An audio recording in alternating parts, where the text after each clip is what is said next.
pues consultarle, ya se hablaba del tema del discurso de ayer que dio, tenía dedicatoria al embajador de Estados Unidos, por ahí menciona el tema de Estados Unidos, de la relación y de que hubo un tiempo importante, memorable con Juárez y otro con las injerencias que se tuvieron para derrocar a un gobierno. Si nos puede hablar de este discurso de ayer en Puebla, por favor.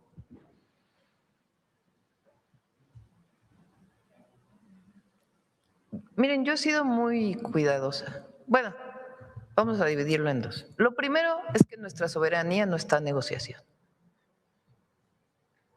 Ese es un principio que debemos mantener todos. No puede haber agentes extranjeros no acreditados en México operando en territorio, porque está en contra de la ley y la Constitución. Eso es defensa de la soberanía. Defensa de la soberanía significa que ante todo hay que defender la Constitución y las leyes, la integridad territorial, las decisiones del pueblo, porque en México la soberanía dimana del pueblo, no de un rey, no de un emperador, dimana del pueblo. Defender la soberanía quiere decir defender al pueblo y defender a la patria ante todo. Eso no es negociable. Entonces, nadie le va a decir a las y a los mexicanos cómo nos gobernamos. Ayer yo decía, porque ha habido muchos escritos, ¿no? Porque les repito, ya todos son jueces, ya todos son abogados, ya todos son… Yo daba ejemplos de cómo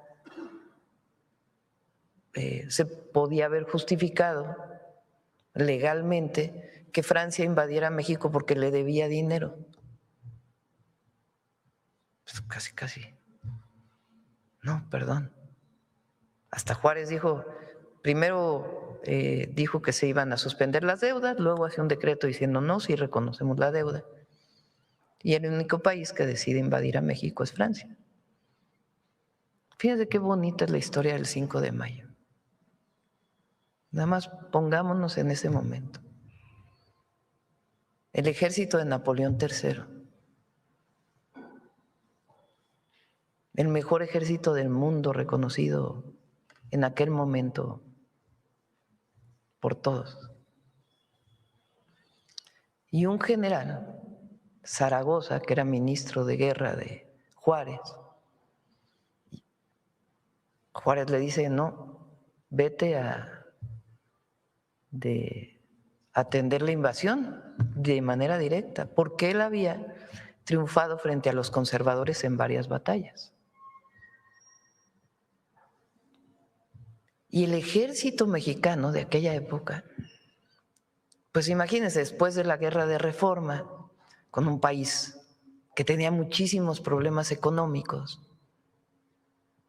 y entonces convoca a los acapuastlas, a los pueblos de la región oriente de Puebla, al pueblo. No crean que tenían uniformes, no crean que tenían… Muchos iban con sus machetes. Y les da un discurso y les dice, nos vamos a enfrentar al mejor ejército del mundo, ¿eh? Solamente que ustedes triunfaron en Calpulalpa y hoy van a defender algo único, a la patria.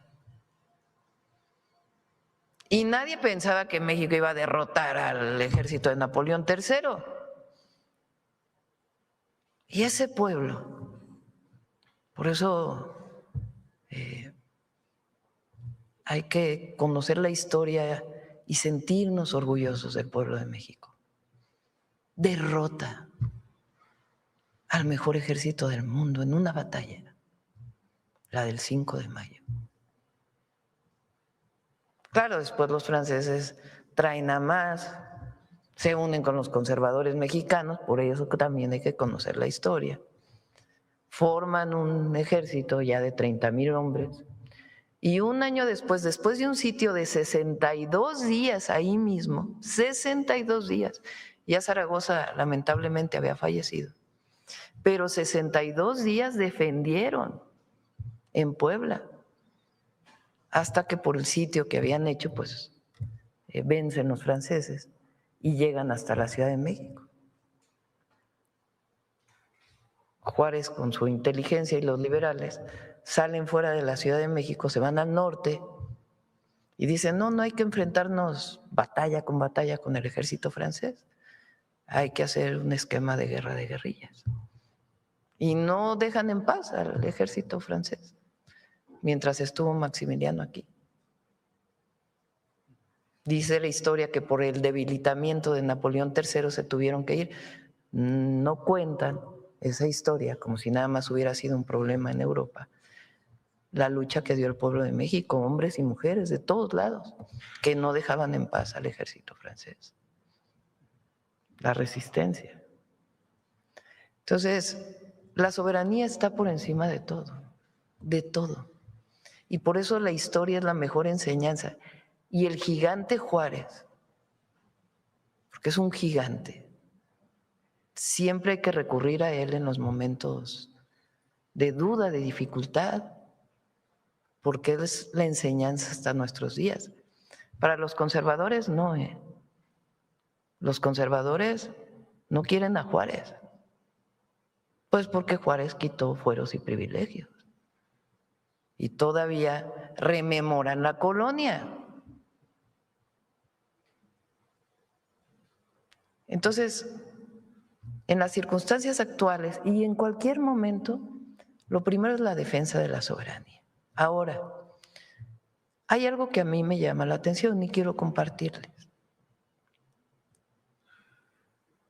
Ayer se firmó un acuerdo de transporte con Estados Unidos, en donde nosotros estuvimos defendiendo permanentemente que se reconociera al Aeropuerto Internacional Felipe Ángeles. Ellos pusieron sanciones hace algunos meses, hubo muchas conversaciones, querían que nosotros solamente ampliáramos slots en el Aeropuerto Internacional Benito Juárez. Y no aparecía nunca el AIFA. Y nosotros estuvimos ahí permanentemente diciendo, no, queremos que se reconozcan los dos aeropuertos de la Ciudad de México en el acuerdo que tenemos. Y el acuerdo habla del Aeropuerto Internacional de la Ciudad de México y de cómo se va a reconocer dentro del acuerdo al AIFA. Bueno, es un acuerdo bueno. A lo mejor hubiéramos querido algo mejor, pero cuando hay una negociación, se busca siempre, sin ceder, la mejor condición para México. Entonces se firmó un acuerdo. Hace como 4 días firmaron ellos un decreto donde reconocen el trabajo de México con relación a la propiedad intelectual. Si hubiera algo así contra México, no se hubieran firmado estos acuerdos.